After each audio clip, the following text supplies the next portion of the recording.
The Battle of Yarmouk has come to our largest city and to the financial capital of the world, which is New York City. And a key general in the Battle of Yarmouk, Islam against Christianity, a key general is Mamdani. And y'all elected him. But you go to church on Sunday and say, thank you, Jesus, and praise the Lord. But you just elected a freaking somebody that hates Christ. That's why this is real. That's why this is consequential. And queens don't rip these babies out of their womb. People are not willing to talk about critical and consequential information. This is the Exodus Media Network, and the whole purpose of the Exodus Media Network is to disseminate critical, consequential information. We live in this watered down environment, this quote unquote woke environment.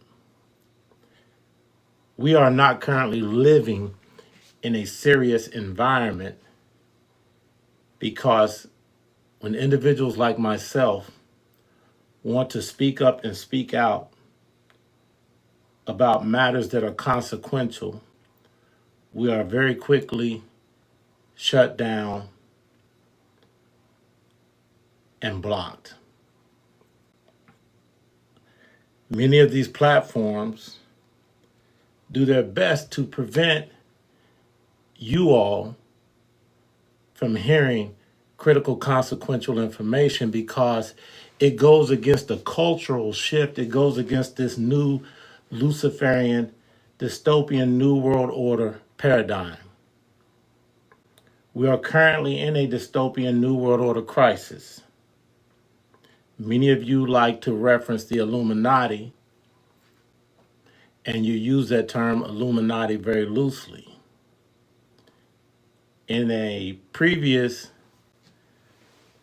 podcast, I identified who the real Illuminati is, and it is no secret. They make no attempt to hide themselves. The actual Illuminati has a name, and their primary name is the World Economic Forum. But we're not going to talk about that right now. We're not going to talk about that right now. But let me say this. This content isn't for those that want to live a lie. This content isn't for those that want to live a lie and die a victim. That is not what this content, that is not who this content is for. Let me address Israel and what is currently happening in the Middle East, but in particular, Israel and the land of Israel. We have a lot of people on the left and a few that have previously been identified as existing on the right. That would be Candace Owens, Tucker Carlson, Nick Fuentes, Marjorie Taylor Greene, Thomas Massey, quite a few other people. And these individuals are not on the right. It is erroneous and inaccurate when people on the right refer to them as the woke right. Woke is a term that applies to the left and to the left only. You cannot exist on the right and be woke. Because to be woke actually means to be asleep. To be woke actually means that you are clueless. To be woke actually means that you have conformed to the dystopian New World Order crisis and their mandates. So you cannot be woke and on the right. If you identify as being woke, then it is clear that you are not on the right. But back to Israel, because there's a lot of Israel Jew hating that is currently going on here in the United States and across social media. So let me be open and honest about where I stand on the issue of Israel, and I want to be abundantly clear. Two things I would like to be abundantly clear about in opening. I am a Zionist. I am a Zionist.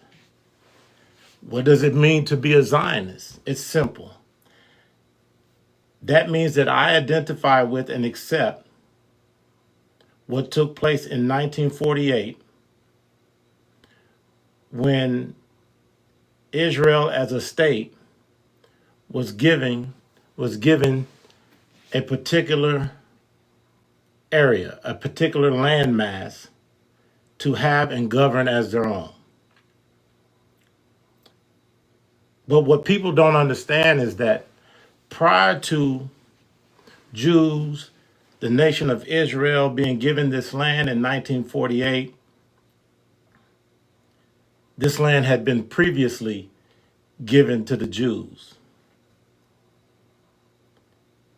Now, when we look at land, when we look at the planet Earth, we have to understand first and foremost one fundamental thing, in particular as it relates to Israel and the land that they currently reside on. In Genesis, in the beginning, we know that God created the land, i.e. the earth. That's in Genesis 1. Also in Genesis, God gave this land to Israel, to Abraham, Isaac, and Jacob. His covenant is with Israel, Abraham, Isaac, and Jacob. So if God created the land, that means that God holds the title to the land. God holds the deed to the land. Additionally, if you go into Genesis, you can see where God gave them the land, and he even defined the boundaries of the land that he gave unto Israel. And when you look at the modern maps and where modern day Israel currently resides, it is absolutely within the boundaries of what God designated and gifted to them. Now understand this, because while there is a lot of dispute about the land and about Gaza and the Palestinians, what many of you don't know is that Israel is currently, not only are they currently residing on the land that God gave them, Israel has not even claimed the totality or the entirety of the land that God has given to them. There are still areas that God designated for Israel that they have yet to claim. And the area that is currently being disputed and the area that is currently being occupied by this erroneous group called the Palestinians, which isn't even a real group of people, that area falls dead smack in the middle of the area of the land that God gave unto Israel. So there's really no question or no argument with me. Your argument must be taken up with God and Genesis. That's where your argument is. That's why I can say this and feel confident saying this and move on and leave this behind. There's a lot more that can be said about this. We know that God gave this land exclusively and eternally to Israel. Exclusively and eternally, he gave this land to Israel. In Genesis 15, 18 through 21, he identified the boundaries of this land. You see, when we talk about records and historical records, you will not find historical records, reliable historical records, as it relates to any religion, in the same manner that you can find reliable historical records in the Bible. The Bible was very clear and continues to be very clear about what it established. I'm going to move on from the issue of Israel and the land. We're going to talk about this dystopian New World Order crisis. We certainly have a dystopian New World Order crisis, and this is something that must be brought to the attention of the masses, because many of you are out here living your lives and functioning day to day as though nothing consequential is happening. This dystopian New World Order crisis is a manufactured crisis.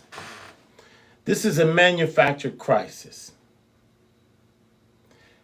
This crisis was constructed by the Luciferians at the direction of Satan. Lucifer was his name pre-rebellion. Lucifer was his name before he was cast out. Now his name, once he was cast out, became Satan. He is still known as Lucifer, but at this point in time, he is primarily known to most people as Satan. And the term Luciferians is a term that I've been using for decades. And people would always question me about, why are you using that term, Luciferians? Because they had no knowledge of, they had no idea of who we were dealing with. Now, when you look at Luciferians, and Luciferians are responsible for this dystopian New World Order crisis, there are many other titles that we can put under the umbrella of Luciferians. But Luciferians and Luciferianism is certainly the umbrella. What groups fall under the title of Luciferian? Marxists, socialists, communists, democratic socialists, which we will talk about the democratic socialists. And remember, Mamdani is a democratic socialist. And the democratic socialists are currently having unprecedented gains politically in the United States. And that is because they are functioning under the power of this dystopian New World Order. This dystopian New World Order that is Luciferian in nature is financially backing the Mamdanis of the world, the AOCs of the world, the Bernies of the world, and the list goes on. So what you're going to come to understand as I talk about this, you're going to begin to understand the impact of your vote. You're going to understand the morality of your vote. Because if you're voting a certain way, you are certainly voting for the dystopian New World Order. The dystopian New World Order, remember, is Luciferian in nature. It was constructed by the Luciferians. And at the end of the day, what we fail to understand about this dystopian New World Order is that it is after the souls of men. The souls of men. You see, this is a spiritual battle that is manifesting in the physical. This is a spiritual battle that is manifesting in the physical. Lucifer, remember, he waged war in heaven. And once he was cast out and he was cast down to the earth, once he was cast into the earth, which is what it actually means in the Hebrew, he did not cease his war efforts. He began to double down. He began to double down. And what Lucifer is doing is he is now waging that same war. It's just a continuation of that war. He is now waging that same war here on earth. And when you hear Democrats, when you hear Democrats prior to each and every election rant and rave about how this is a battle for the soul of America, this is what they're referencing. They're only saying that this is a battle for the soul of America because they understand that this is a Luciferian dystopian New World Order. And they are representatives of the Luciferian dystopian New World Order. You see, this dystopian New World Order is a weapon. And every weapon needs a delivery system. And the American Democrat Party is the delivery system for this dystopian New World Order crisis. We're going to get down. We're going to get down and deep into this. We're going to talk about quite a few things. You see, it's a weapon, and every weapon needs a delivery system. And folks, the truth is, the Democrat Party is the delivery system for this dystopian New World Order crisis, and I'm going to prove it. I'm going to prove it to you right here, right now.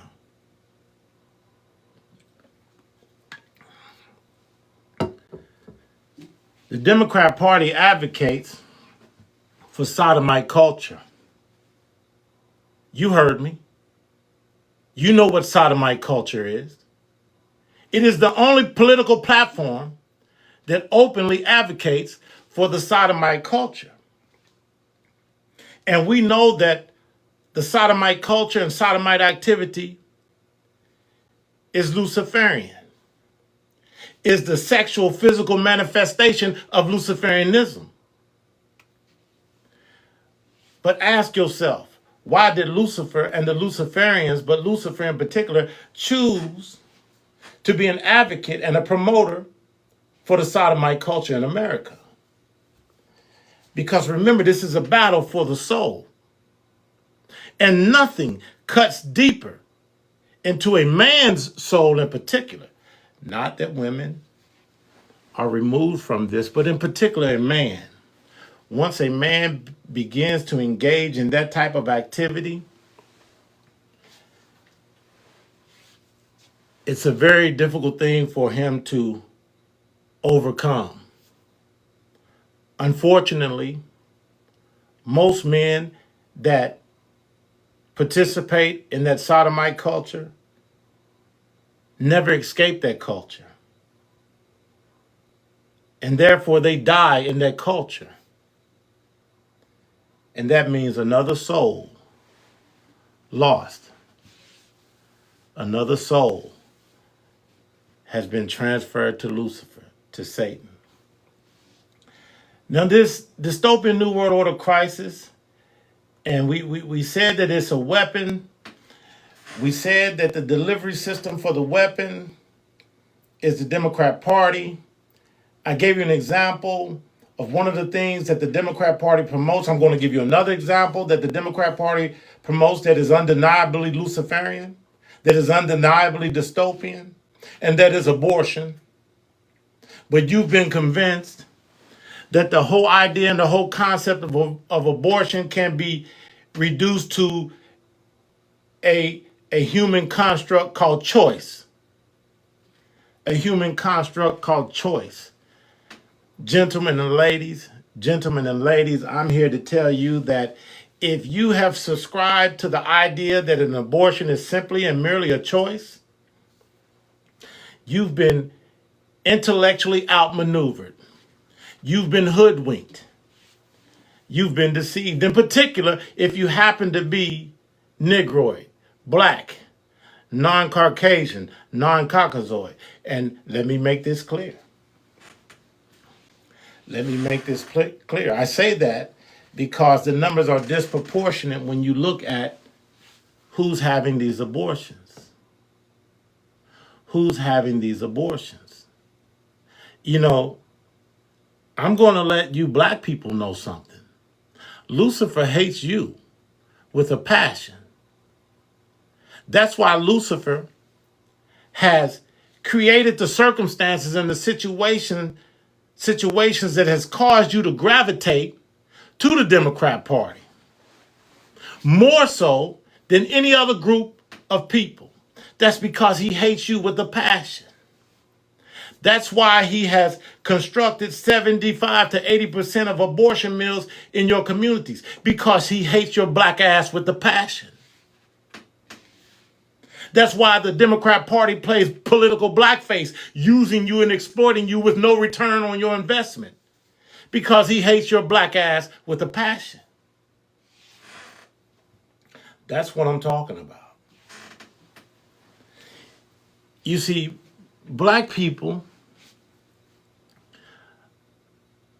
let me say this, and I'm, as you say, I'm going to talk about everybody.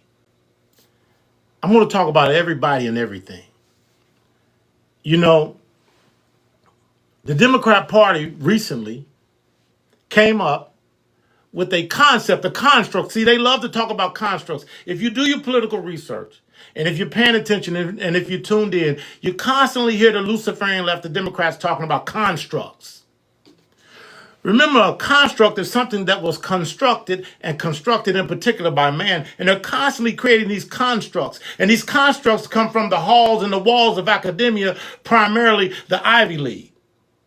Brown, Yale, Harvard, Columbia, Penn, Dartmouth, etc. But the primary place for all of this dystopian activity and all of this erroneous political activity that we're dealing with in this dystopian New World Order crisis comes from the Harvard Kennedy School. An example, if you do your research, the white papers, some of the white papers coming out of the Harvard Kennedy School about protein. What am I talking about? You have animal protein, you have plant protein, you have insect protein. These Luciferians, these dystopian people, these World Economic Forum people, and you can go look it up, they do not want us consuming animal protein. No chicken, no turkey, no pig, no cow, no animal protein. Unbeknownst to most everybody, there's a movement coming from the Harvard Kennedy School and from the World Economic Forum to make sure that we are no longer allowed to consume animal protein. Okay, let's look at that. All of you have witnessed the popularity of plant-based protein, plant-based burgers, etc. It is not because there has been such a demand for those things. You see, and to the degree that there is a demand, that demand was artificial. That demand came from a place, from a subliminal place, as they convinced you that what you really wanted and what you really needed was a 100% plant-based diet. That was the precursor to what they're currently working on. And let's look at it here. We go from animal protein to plant-based protein. Well, what is the third alternative that I mentioned? Insect. You see, they are currently constructing the recipes and writing the white papers on how to distribute and feed to us this new meat, this new form of protein, and it is insect-based protein. What I am saying to you, that these dystopian individuals and this dystopian crisis that they continue to manufacture coming from the left, they want us to eventually rely solely on insect-based protein. They currently have their recipes. When you read on in their white papers, they identify where they want to begin to make this push in earnest of this insect-based protein. Some of you may know what I'm going to say here next. They don't even hide it. They want to first acclimate the continent of Africa with this insect-based protein. They figure, who better to feed this crap to than these people on the continent of Africa? And from there, they want to take it global. But they want Africa to be the test market for this. Now, I say the test market as though ultimately we are going to have any say in the matter. According to the dystopian individuals, according to the World Economic Forum, according to the World Economic Forum, according to the Ivy League, according to the people writing these white papers in the Harvard Kennedy School, ultimately we have no say in the matter. Now, they recently ran an experiment. They recently ran an experiment to see how we would respond to being told exactly what we could and couldn't do. They recently ran a global experiment, literally, and I'm going to give it to you. See, I'm not going to leave things open-ended. They recently ran a global experiment to see how we would respond to having things forced on us. That global experiment was called a global pandemic by the name of COVID. During COVID, we received global mandates. Remember, these people are globalists. The dystopian New World Order is a globalist world order. It seeks to take away your autonomy. It seeks to take away America's autonomy. It seeks to remove borders. And once you take away America's autonomy and once you take away America's borders, then this new world global order can come in and force its mandates. They realized the only way we'll be able to implement and institute a mandate is we need a world crisis, an immediate world crisis. And the only immediate world crisis that you can come up with, there's only two. That is a global war or a global pandemic. And they dropped this global pandemic on our head. Now let's talk about it. Let's talk about how they were conditioning us for some of the things I've been talking about, the eventually existing on insect protein, etc. During this so-called COVID global pandemic, which also served the people that believe in population control, that was part of the conversation behind it. Let's reduce the world population because, unbeknownst to most people, the new world order, the World Economic Forum, and these individuals that are players within the World Economic Forum, and these individuals that are players within the Ivy League, they believe that the world is overpopulated. That is a lie. The United States produces enough food every year to feed the whole world. That is an absolute truth. But let's move on. So they create this global pandemic, and we thought it was about COVID. We thought it was about a virus. We thought it was about all those things. It was really a test run to see how we would respond to having mandates, to having global mandates told what to do. So what did they do? Everybody stay at home. Nobody goes to work. And when they told everybody to stay at home, we stayed at home. When they told you couldn't go to church, you didn't go to church. And then what did they do after that? They said, okay, we're going to give you this money because we understand we told you to stay at home. That means you can't work, so you have to stay at home. What is happening there? That's a universal basic income. They wanted to see how we would respond, one, to being told to stay at home, no movement, no travel, under threat of arrest and incarceration. Let's see how the masses will respond. In particular, people wanted to see how the masses in the United States of America will respond when you consider that the citizens of the United States of America possesses hundreds and hundreds of millions of guns. You see, this is why they want to take your guns from you. This is why the Democrat Party is all about gun control. And then they have you using terms, I don't want to get off track, but then they have you using terms assault weapon.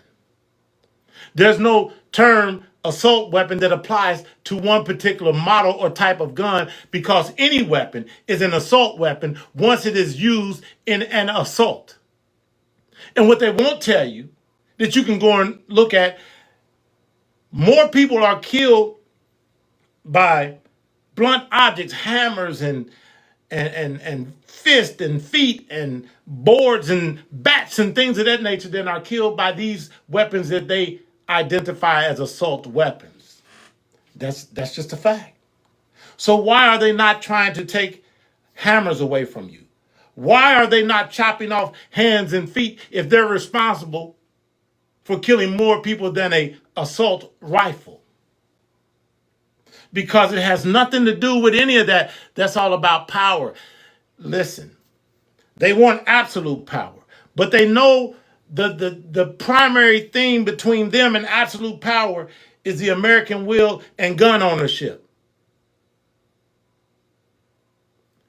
I kind of got off the, it's relevant, but I had to touch on that. So, back to this. Okay, we were talking about the insect protein. They want to take us from meat to plant-based to insect-based. They want to first test it out in Africa. And all of this is coming out of the Ivy League, in particular the Harvard Kennedy School. I'm going to do a recap because I understand that people are constantly joining. We're talking about this dystopian New World Order crisis. We're talking about this dystopian New World Order crisis and the fact that it is a weapon and that every weapon needs a delivery system. And this is going to hurt a lot of you because you were raised by your moms and your dads and your grandpas and your grandmas to be Democrats. But the delivery system for the New World Order crisis is the Democrat Party. And I gave you examples of that. And these are things that are verifiable that you can go prove. But you know what? It's a shame. There's so many people. Y'all love and y'all embrace this DNC, this Democrat Party, to the point to where if anybody says anything about it, instead of researching it and investigating the validity of what is said, you just want to dismiss what they said. We can no longer function being ignorant. Ignorance is not bliss. Ignorance makes a fool of you.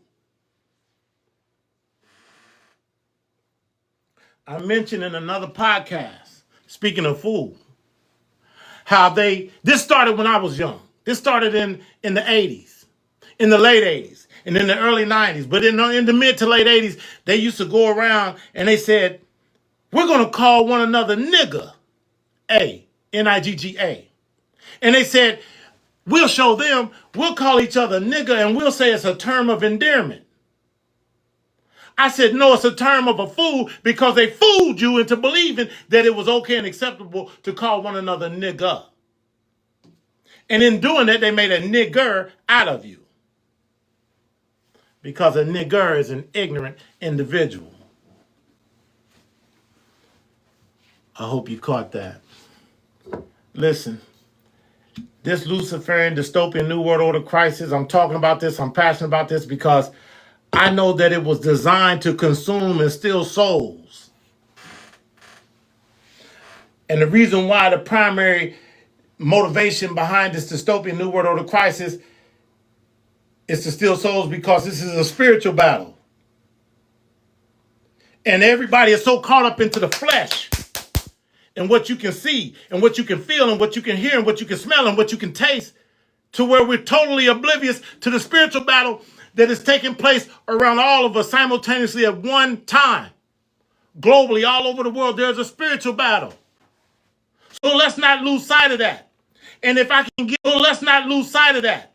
And if I can get you to focus on the fact that there's a spirit, due to your Judeo-Christian upbringing, it won't be so difficult when you realize that this spiritual battle has a delivery mechanism, and that is the Democrat Party. Maybe it won't be so difficult for you to disassociate yourself with that party when I show you that this thing is spiritual and that this is the tool that Satan chose to use in order to snatch souls. That's why that party is the party of sodomites. That's why that party is the party of abortion. That's why that party is a party of one of the biggest lies ever told, and that's the fact that we got this climate that is an existential threat, and it's going to kill all of us. Think about it. That's ridiculous. the existential threat that all of us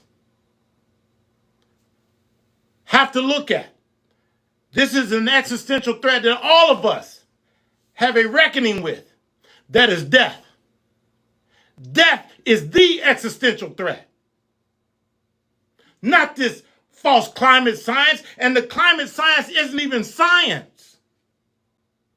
They're literally based on false computer models. So they decided we have to convince the masses. This comes from the dystopian people that I'm talking about. We have to convince the masses that there's a climate crisis. Well, how can we do that? Well, we have to create a computer model demonstrating what's going to happen if they don't do exactly what we tell them as it relates to their driving, their food consumption, their energy consumption, and their usage of fossil fuels. So, okay, this is what we're going to do. We're going to create this computer model. And since we're creating the computer model, we can determine how it begins, what happens in the middle, and how it ends. And then we'll give that to them. We'll tell them this is how it ends. And so they do that. And then they run out and they tell everybody, if you don't consume less water, if you don't consume less coal, if you don't consume less natural gas, if you don't consume less fossil fuels, the world is going to end as a result of that. That is a lie. The world is going to end when Christ decides it's time to end, once God returns in the world as we know it will end. Do you think man has the ability or is in danger of ending the world prior to Christ returning? Think about it. That alone tells you how this climate science and climate being an existential threat is a lie. It's an absolute lie. It's a control mechanism if you dig deep. And on another episode, I'll go into it. I'll give you names. I'll give you places. I'll give you all this stuff. If you dig deep, you can see where they constructed this. Once again, we're back to that term construct. That's all the left. That's all the halls and walls of academia talk about are constructs, because they sit around and they construct all of these lies, all of this deceit. And who is the author of lies and deceit? Remember, this is a Luciferian dystopian New World Order crisis. That's why they're creating lies and deceit, because we know that lies and deceit come from Lucifer. That's the oldest trick in his book. But it's still relevant and it's still powerful. And what is the proof? We continue to fall for the lies and the deceit. That's what is happening. Now, this dystopian New World Order crisis, ladies and gentlemen, let's move further into this. Let me pull this back up. It's spiritual, it's moral, it's political, it's social, and it has to do with economics. And that brings me to this. While they're feeding us this insect-based protein, and remember, I told you the white papers exist where they talk about it, they outline it, they even have the recipes, and they've even designated Africa to be the place where they start this. While we are eating insect-based protein, which is what they want for the masses, they'll continue to consume chicken, turkey, pig, and beef and cow.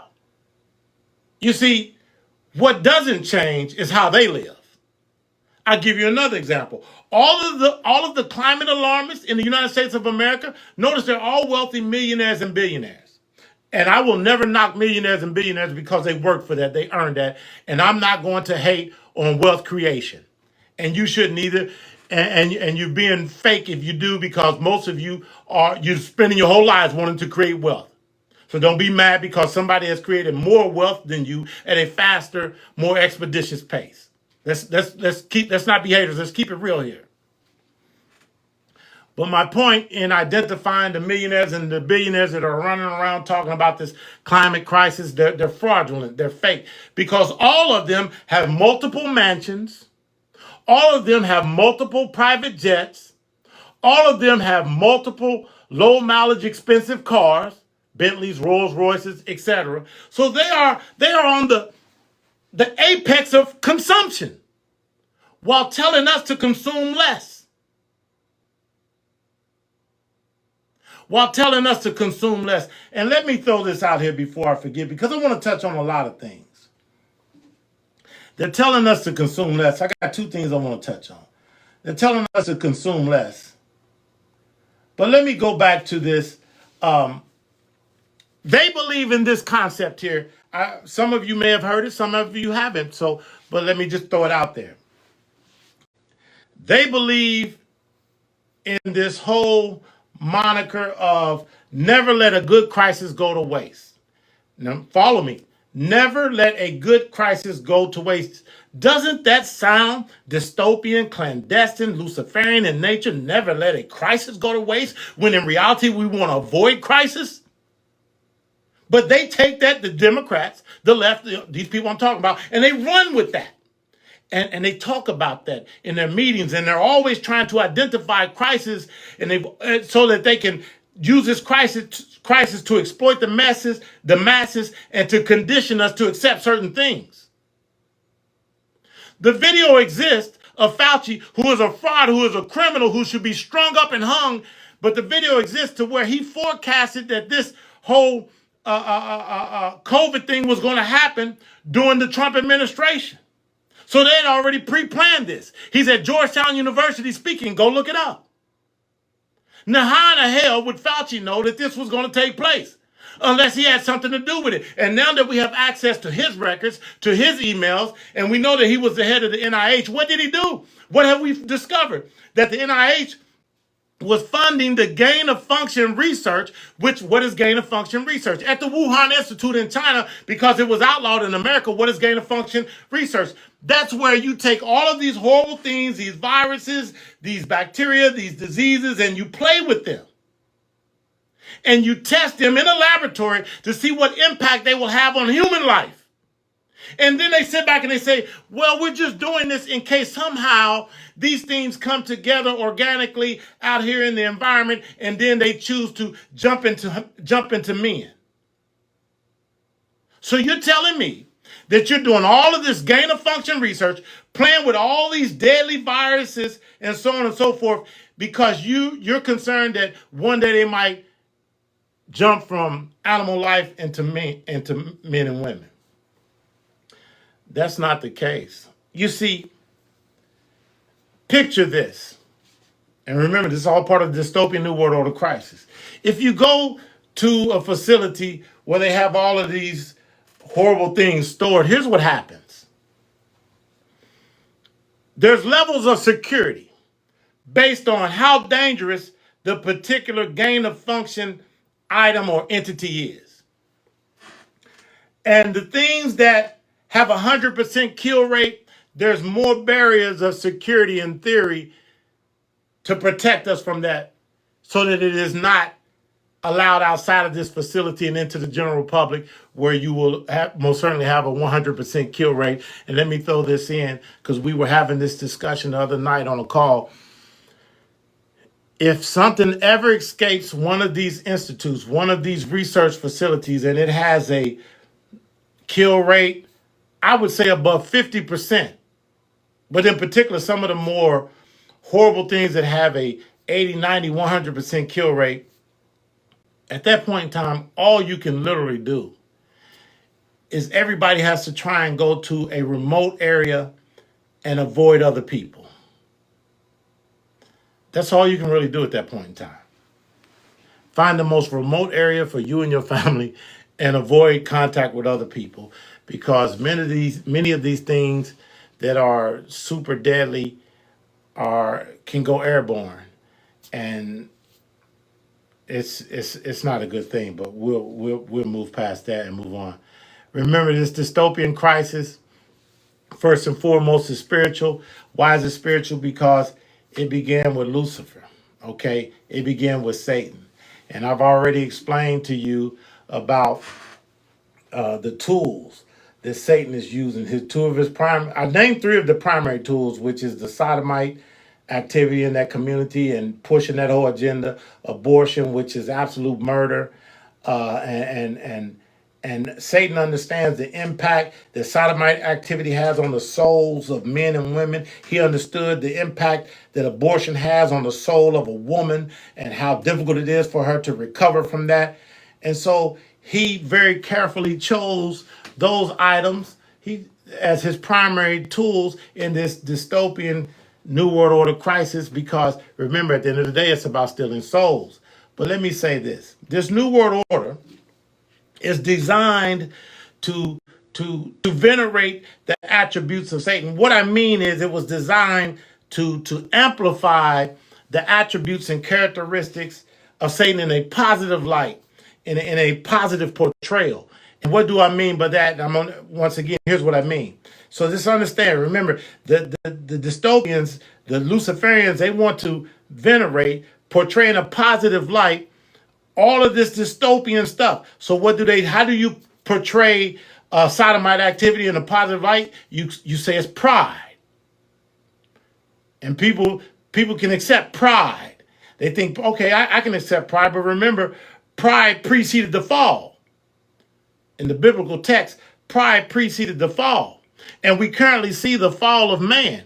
And the fall of man is happening because man has an inordinate amount of pride.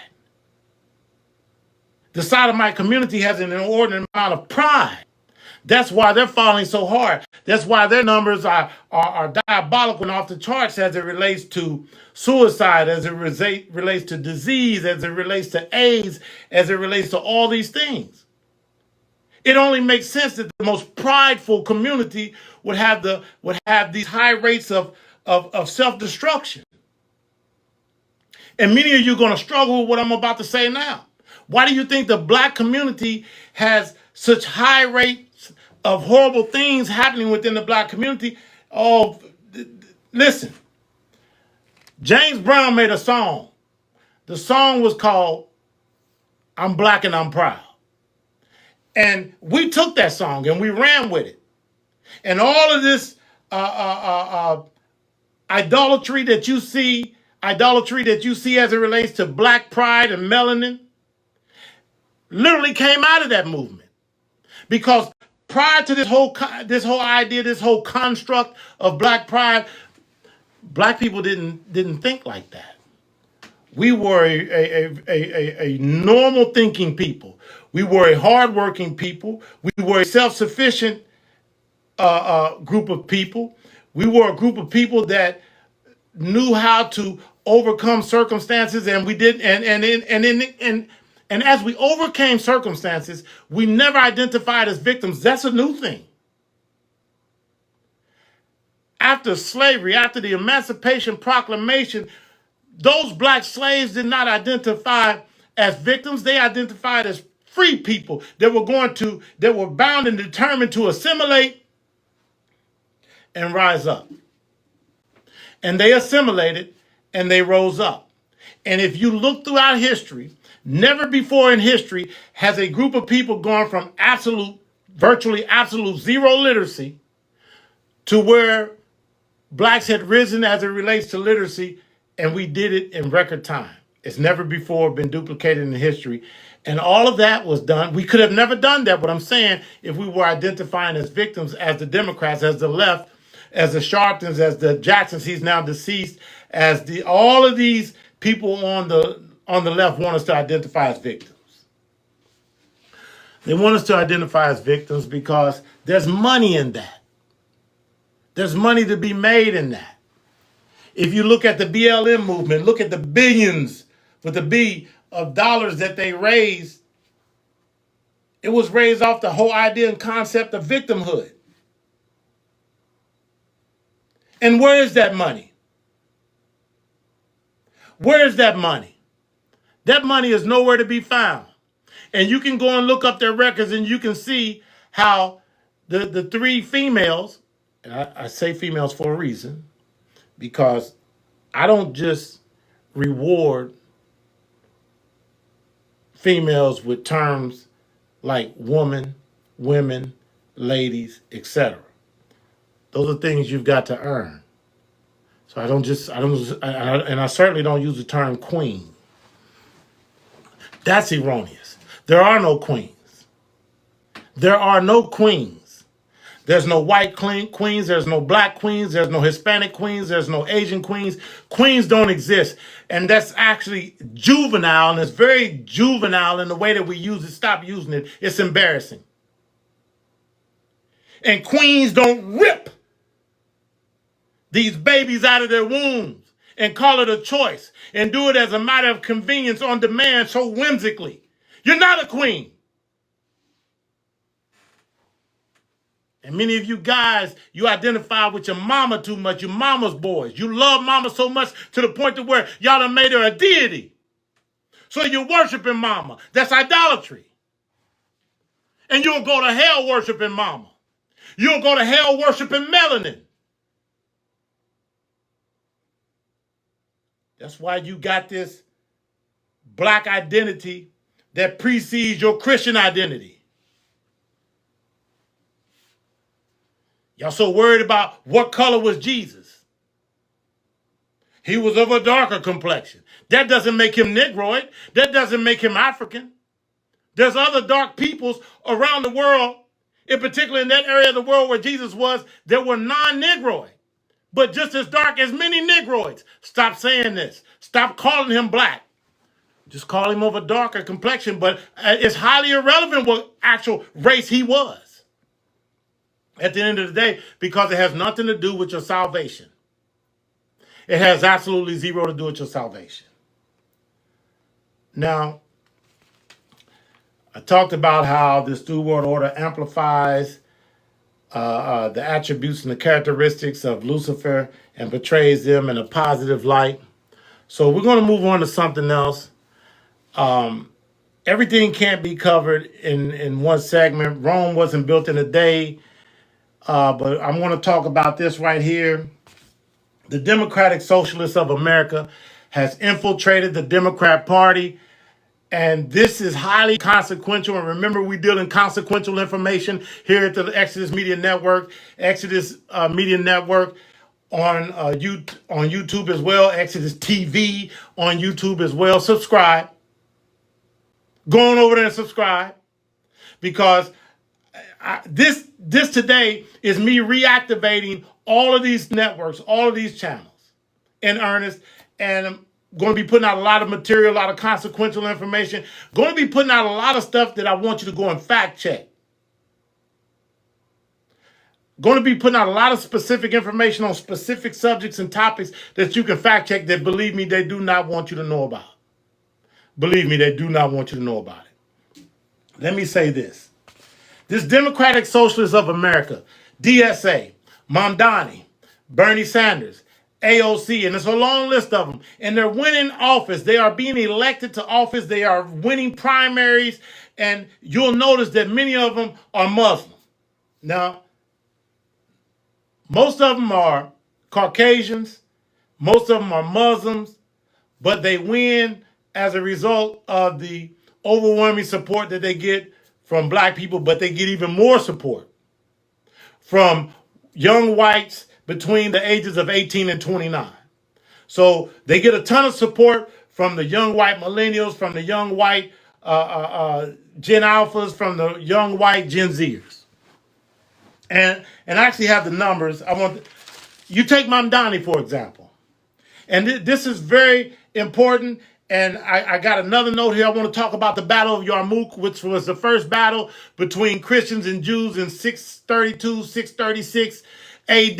We got to talk about that, because if you go to the university, if you go to the high school and they bring up the Battle of Yarmouk, which they probably won't, but if they do, they're going to tell you that it began here at this date and it ended at this date. I'm here to give you consequential information, let you know that it has never ended and that it continues in earnest today. And you've seen what the impact that it has had on Western Europe, and you now see the impact that it is having on the United States of America. And the Battle of Yarmouk has come to our largest city and to the financial capital of the world, which is New York City. And a key general in the Battle of Yarmouk, Islam against Christianity, a key general is Mamdani.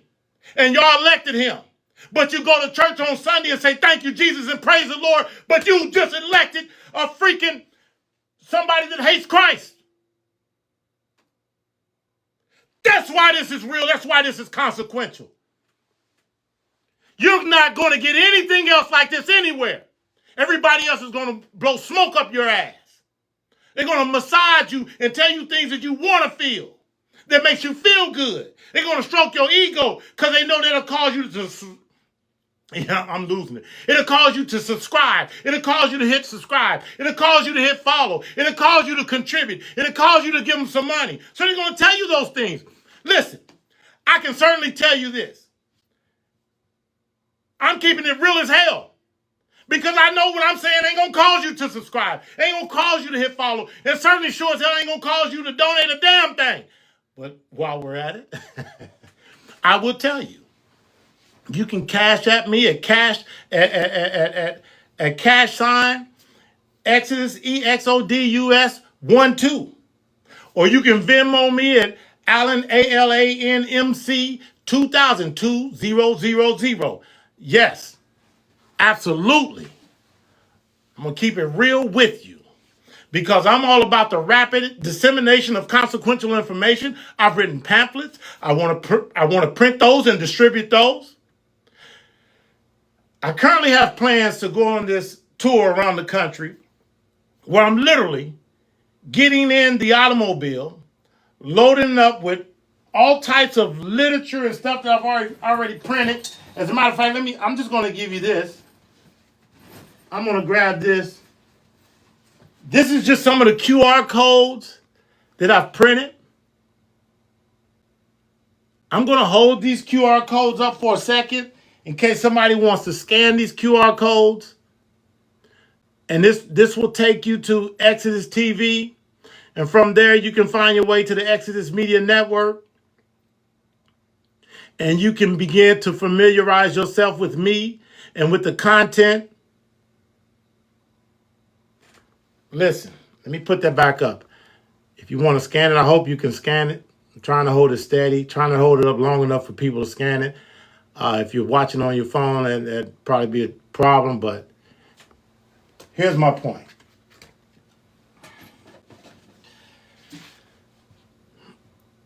I don't just go after Democrats. Now, this is, y'all need to hear this. Because some of you starting to feel some kind of way. You're feeling as though I'm picking on Democrats. Listen, I go after my own party. I am a lifelong, I'm not a convert.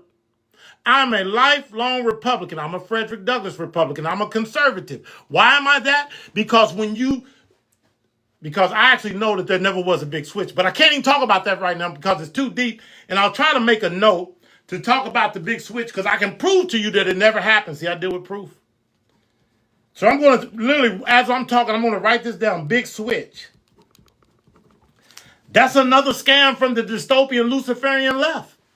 They said we got to convince them that there was this big switch so that they'll now vote for the Democrat Party. And the Democrats were sitting around in a smoke-filled room having this meeting. This is real. See, I got to touch on it real quick. And they said we got to convince these people that there was this big switch. And they said that's the only way we're going to get black Americans to support us to the degree that we want them to support us. And, you know, there was a guy sitting in the room, and that guy was probably a lot like me. And he asked a question. He said, well, you know, I think this is going to be a difficult task if you're going to get all these black people to vote for you when we were, the Democrat Party, responsible for Jim Crow, black codes, the KKK, who was first the Midnight Marauders. And it was started by a Democrat individual. And the purpose of the Midnight Marauders was to travel throughout the hillsides because most black people lived in rural areas at that time. We had not made our migration to the urban areas yet. So it was easy to terrorize us. Now, if you live in an urban area currently here in 2026, can't no KKK come down there and terrorize you. Can't no Midnight Marauders or anybody come down there and terrorize you because Negroes are going to get up out of there and bust caps in all of them. But during this time when it was created, most black people were rural, not just in where they lived geographically, but they had a rural mentality. We grew food. We raised animals. So it was easy for the Midnight Marauders, i.e. the KKK, to travel through the hillside because your nearest black neighbor might be 5 miles away. So they could show up at Leroy's house and throw torches through the window and shoot shots into the house and threaten to rape his wife. This is, you know, that was a real thing. That's nothing that can be accomplished now because how everybody lives in congested areas. And to be honest, your white neighbors would come out and help you fight against the KKK if they even thought of doing something like that now. But they're highly irrelevant. Excuse me, they have no power. They have nothing.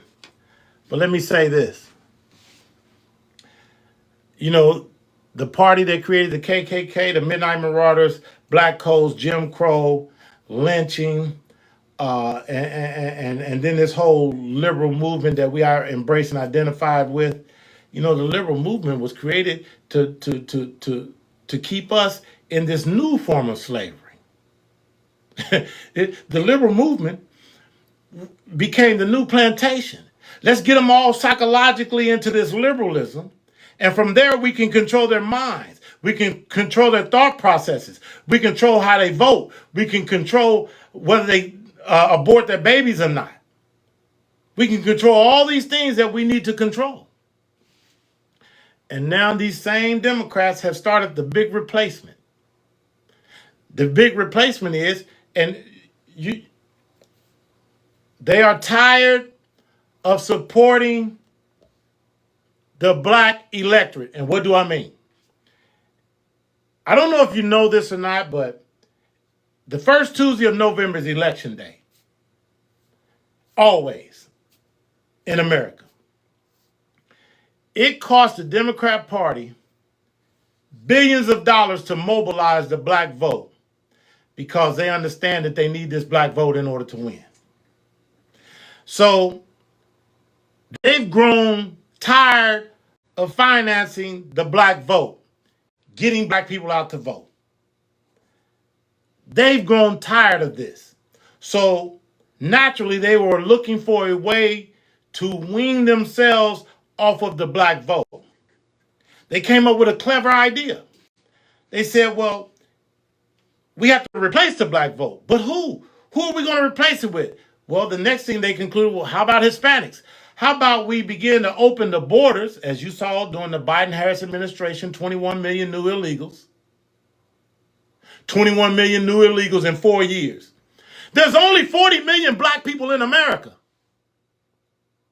And these demons, Biden and Harris allowed in 21 million Hispanics, basically illegals, in 4 years. They're replacing you. They're replacing your vote. They are diluting the power of your vote. How do you have your vote reduced so rapidly other than allowing in 21 million people to stroll across the border? There's no other way to do it any more expeditiously than that. And here's the deal, and here's the magic of that whole concept. If we're financing, bankrolling blacks to polls every first Tuesday in November to the tune of billions of dollars that we would rather use on something else, that we would rather use elsewhere, well, let's allow all these Hispanics in. Let's let them vote. And here's what happens. We don't have to finance them. We don't have to pay for their vote every first Tuesday in November because they actually owe us for allowing them in, and they're grateful. And what are they going to do? Many of them are going to be loyal voters on our behalf. That's what's happening. And something I wanted to mention earlier, since we were talking about Democrats, the Democrat Party, and how they're using and exploiting blacks with no return on investment for our vote. They created this, they constructed, remember I was talking about constructs. Well, in the walls and the halls of academia, they created this construct called people of color. Now, we have always been referred to as blacks, Negroes in America. We were called blacks. The reason why they created the term people of color, and Obama really helped with this, was so that as they brought in these non-Negroid, non-black people that had color to them, we would embrace them and classify them in the same classification that we saw ourselves. But understand, these new people of color that are non-Negroid, that have a little tint to their skin, but non-Negroid, they're coming here, but they don't have the history that we have here, but they reap the same benefit from the system that we get and that we have traditionally gotten. They don't have the same skin in the game. They were not lynched. They were not exposed to the KKK and the Midnight Marauders. They did not have to deal with black codes and Jim Crow. But all of a sudden, they get to waltz across the border, and to keep us from being alarmed, they say, oh, those are people of color. They're just like you. They fit into the same box as you. And what did we do? Because we're stupid, we just embraced them and started treating them the same and calling them our brother. They gave no thought. Those people that came here, those so-called people of color that came here, gave no thought to the fact that they would just come here and leaping right over you and now competing with you for limited resources. And now access, listen, do you think all these Hispanic people that the Democrat Party allowed in here, the 21 million in particular that came in during the Biden-Harris administration because they opened the doors and told them to come, do you think they stopped for 1 minute and paused and said, you know what, maybe we shouldn't go to America? Because these black people have been there for 300 years, working their asses off, working to overcome circumstances. They came through the Jim Crow, they came through black codes, they came through lynching, they dealt with the KKK, they made it through that. And now they're free and now they're working their butts off. Maybe we shouldn't go over there right now because we don't have the same history. We don't have the same history that they have in America. We haven't put in the work that they put in America. So it would be unfair for us to all of a sudden to go to America. All of a sudden show up in America and now compete with these black folk for limited resources. Hell no, they didn't consider that. That's why they came here in the masses that they came in. Because they're looking at you as a black individual saying, hey, too bad.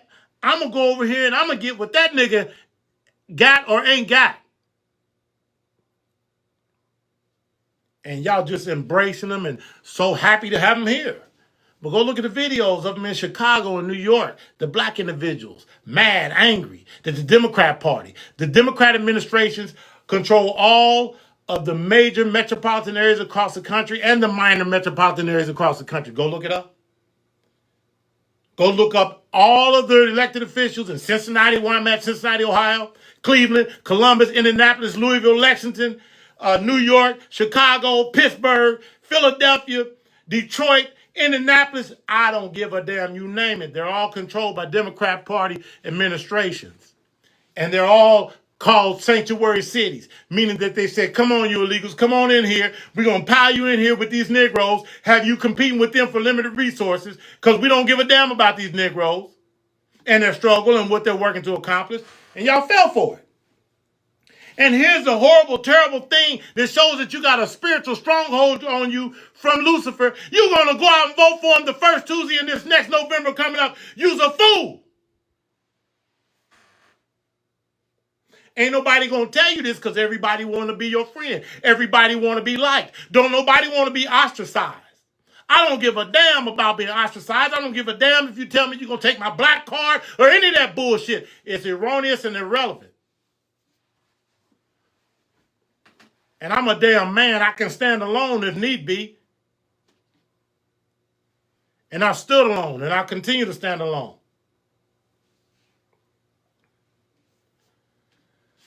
So we've got to come out of this.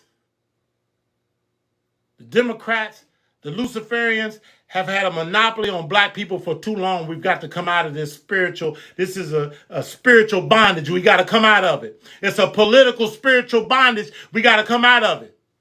But see, we're not smart when it comes to economics. Well, what does he mean, economics? Because remember, everything is about economics. Your vote has a financial value. And just like your money, when you invest it, you need a return on your investment. Well, you're not getting a return on your vote. You get welfare, you get aid. Rich people don't want welfare. Rich people don't want aid. So why do we want welfare? Why do we want aid? Why do we want set-asides? Because wealthy people, white and black, know one thing, and the wealthy white people that are liberals and the wealthy black people won't be honest with you about this. You will get more for yourself than anybody, any entity will ever give to you. So stop identifying with this party because you're worried about or concerned with or believe that they're going to give you something. They're not going to give you shit. All they're going to give you is more despair, more poverty, more hard times. And then they're going to wait until election time approaches, and they're going to start telling you how they're going to lift you up out of it, never to lift you up out of it, because it has to be perpetual if they're going to make the perpetual promise every first Tuesday in November in order to keep you coming back to the poll. Come on, y'all. Y'all better come with me. This is a revolution. This is a movement. If you don't know, now you know. I continually say that the revolution is going to be televised. This is being televised. This is the revolution. And thanks to social media, thanks to all of these outlets, one guy can now televise the revolution by spilling the tea, by telling the facts, by revealing the truth, by not withholding things that have been withheld from men and women for years. I told you what COVID was about. I didn't tell you who was responsible for COVID. COVID killed a lot of people. Who was happy? Who celebrated the deaths of all these people during COVID? You don't know? I'm going to tell you. The people that believe in population control. The people that want to reduce the population. The World Economic Forum and these people up in the Harvard Kennedy School and the Ivy League and all these dystopian people on the left, these Marxists, these socialists, these communists, these progressives, these liberals, these Democrats. They want the population reduced. They're on record wanting the population reduced from 8 billion to 8 million. Damn, that's a massive number of deaths when you look at it. How many people got to die to reduce the world's population from 8 billion to 8 million? They're on record. That's why they don't care about abortion. That's why they want to make abortion so freely accessible. That's why they don't care about sodomite marriage, because there's no reproduction, then nothing is reproduced from it. They advocate and identify with all the things that is going to cause population decrease. Ladies and gentlemen, you know damn well. I know you're struggling in your core. I know you're struggling in your heart because your mama and your daddy said, you's a Democrat. I was a Democrat. Your granddaddy was a Democrat and you're a Democrat. And the Republicans are racist. That's what they told you. Stop and think about this. I don't have much time left, evidently. I want to throw another piece of ammunition out there. We all know and understand that the most expeditious way from the lower class to the middle class to upper class is through education. Not all education. So stop going to school majoring in these weak-ass social sciences. They don't sciences, they make you no money. Go to the exact sciences, and et cetera, et cetera. We won't go into it. But here's what we all know and agree upon. The most expeditious way for a man to come up financially, fiscally, is through education. And to be industrious and to work hard and to work smart, but through education. So why is it that the Democrat Party has fought all the way to the Supreme Court to stop school vouchers, and we know that the people that primarily use school vouchers are inner city, urban, poor black kids? And those vouchers allow the black kids, as they're here in Ohio, in particular Cincinnati, Cleveland, Columbus, Toledo, Akron, all our major cities, you have thousands and thousands and tens of thousands of black kids going to these private Catholic, parochial, and Christian schools that they couldn't afford to go to until school vouchers. And who passed school vouchers? Who created school vouchers in Ohio? Republicans, not your Democrat Party. Your Democrat Party. Look up the Supreme Court case. Zellman versus Simmons Harris. Zellman with a Z versus Simmons Harris. They played political blackface. They use a black female to make her the face of this anti-school voucher movement, and they put her face and her name on it and sent it to the Supreme Court, and she acted as though she was against school vouchers on the behalf of the Luciferian, dystopian, liberal left Democrat Party. Look it up. I'm going to tell you the truth. When I go and I do speaking engagements, the first thing I do, I say, I'm going to tell you the verifiable truth. So fact check me and follow me as I go along. Could I be a fool in today's society with all this technology to get up here and tell that lie? When you can fact check me so quickly.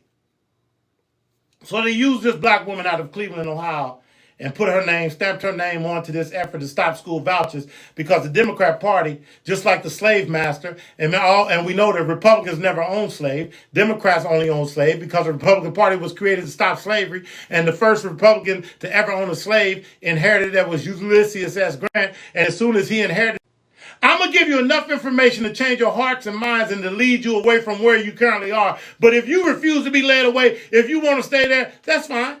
It's not fine, but you have that right. If you want to continue to reside over here with Lucifer and the Luciferians and all this dystopianism, you have every right as an adult to do that. So Republicans all across the nation are advocating for school vouchers. The first Republican, and he said that he was a dyed-in-the-wool Republican, and he would never be a part of the party of slavery. He's on the wall, Frederick Douglass. That's what he said. He said he was a dyed-in-the-wool Republican. That means he can't be anything other than that, no matter what you do, because once something is dyed into wool, you can't extract it. So Douglass was the first advocate for school choice, because Douglass figured out a long time ago that if you want your kids to be educated, you have got to give them access to these schools, these good schools, and get them out of these public education schools, which aren't even there to educate, they're there to indoctrinate, and indoctrinate you into dystopianism, Luciferianism, and all this radical shit on the left that's destroying you, in particular, more than anything, destroying your soul. Destroying your soul. That's why you have to, it's not enough to just get on your knees and ask the Lord to forgive you.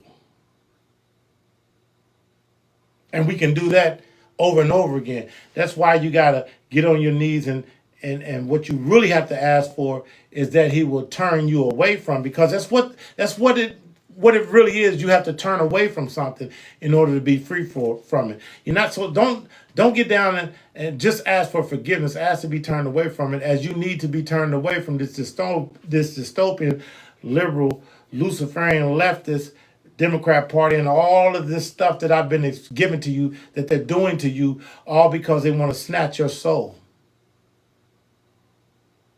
These are Moloch worshipers. So every time you young black girls, every time you young white girls, every time you young Hispanic girls, every time you young Asian girls, which Asians hardly ever do it, walk into these abortion mills, you're donating your baby to Moloch. Moloch is in the scriptures. They would sacrifice the babies to Moloch. They would have a giant statue of Moloch with a fire in the belly and throw the babies into the burning fire as a sacrifice to Lucifer, to Satan, to Moloch.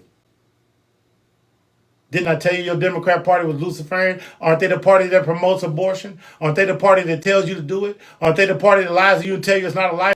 And then they won't even be honest with you about the development of that child? Take time and go look it up for yourself. Y'all can call me whatever you want to call me. You can say, hey, Unc. I can be Unc. I can be whoever. I can be Coon. I can be Sellout. I can be all that. But here's what I can guarantee you. You need to keep coming back here, because what I'm offering you is salvation from those things. Don't get it construed. I can't give you salvation that leads to eternal life. Obviously, don't ever get that construed. But I'm offering you salvation. I'm offering you freedom from these things. And the more you become free from these things, the better able you'll be able to see what you really need to see, which is over here through Genesis, through Revelations, that's ultimately going to free you and give you this eternal salvation. You see, they use words. Earlier, I used the word venerate. It's to make something be portrayed in a positive light, and that's what they want to do. They want to venerate all this dystopianism in a positive light. It's deep. I think I'm going to wrap this up. I'm going to go back and try to see what all I covered, because I want to go deeper into some of the subjects that I covered. And I want to introduce some new things, some new consequential information, some new things that most people don't know that's being intentionally withheld from you. Because if you're going to stand at least half a chance, you need to be working with all the information. You need all this consequential information. because without it, many of us, most of you don't stand a chance. And that's not a knock against you. It's just the way it is in life. The more information you have, the more suited you are for what the task that needs to be completed. Information is armor. The more armor you have, the more chance you have at enduring and lasting throughout the battle and becoming victorious. I'm just arming you with consequential information. Let me say this one more time. I'm certainly going to advertise and plug myself. I'm going to hold these up. If you have the ability, a device where you can scan these, please go and hit subscribe.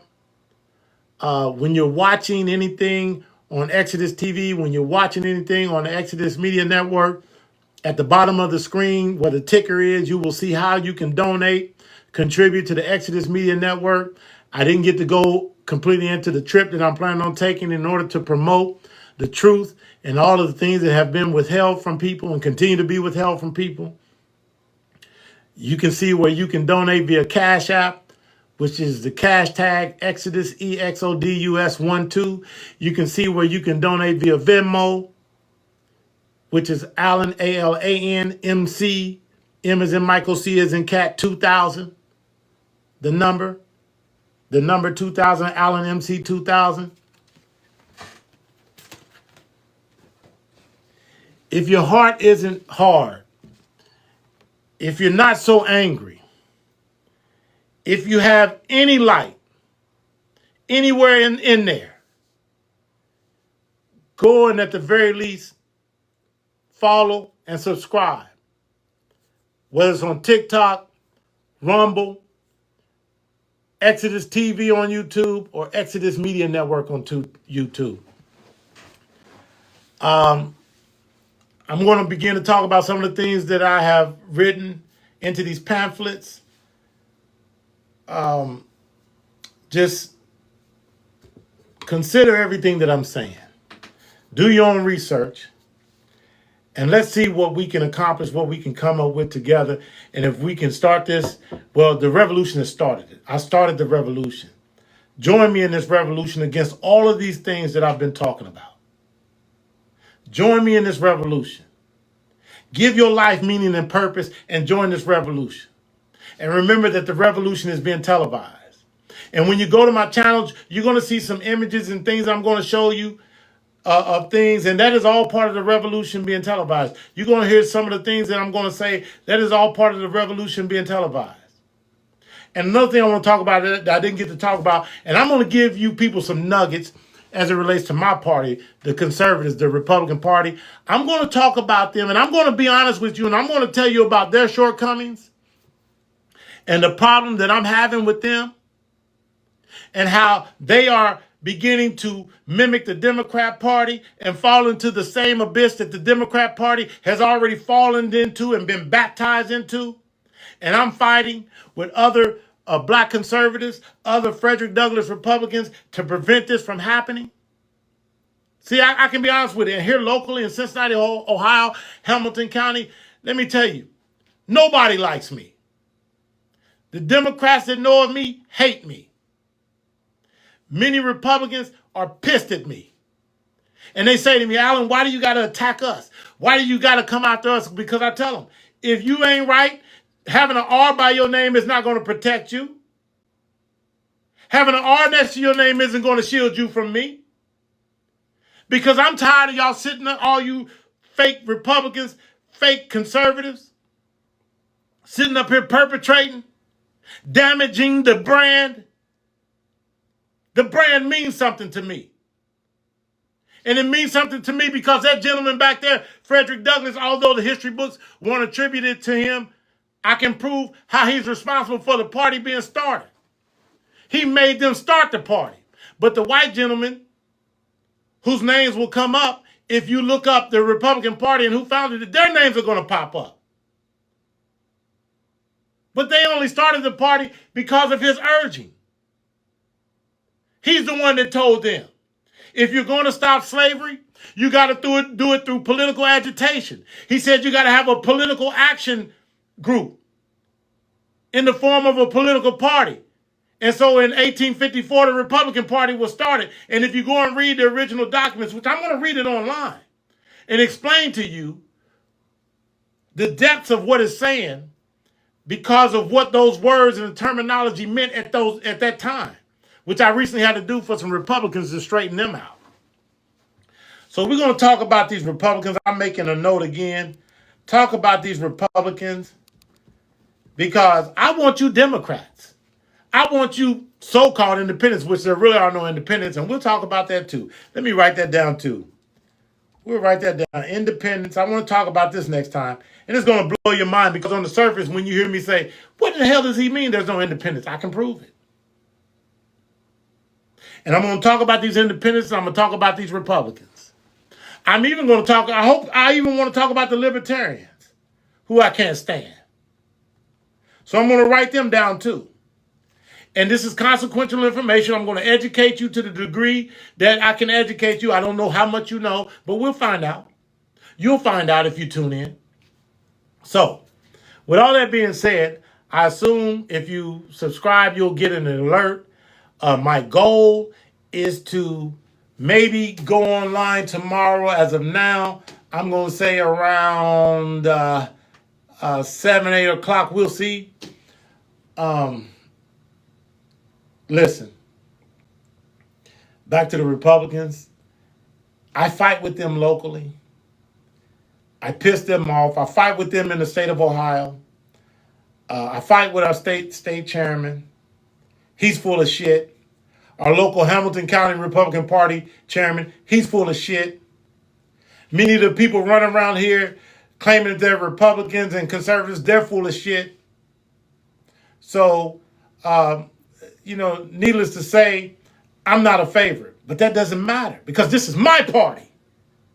Because this is the party of Douglas. And I'm a Frederick Douglass Republican. And I'm here to clean up the party in the same manner that you would clean up your own house. In the same manner, that's your house. And you're proud that that's your house. So if your house is dirty and your kids are running around acting a damn fool, you got to clean that up. You don't abandon the house. You don't abandon the kids. Well, likewise, I'm not going to abandon this party. This is my party. And I'm entitled to this party. Not these people that's coming and perpetrating, pretending to be a part of this party. Just because they have an R or a so-called C next to their name. I'm not having it.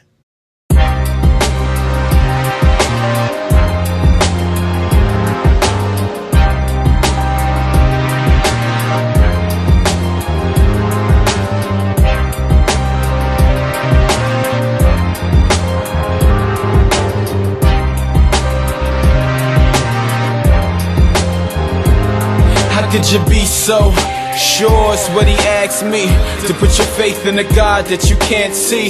How can you trust and believe in that fantasy?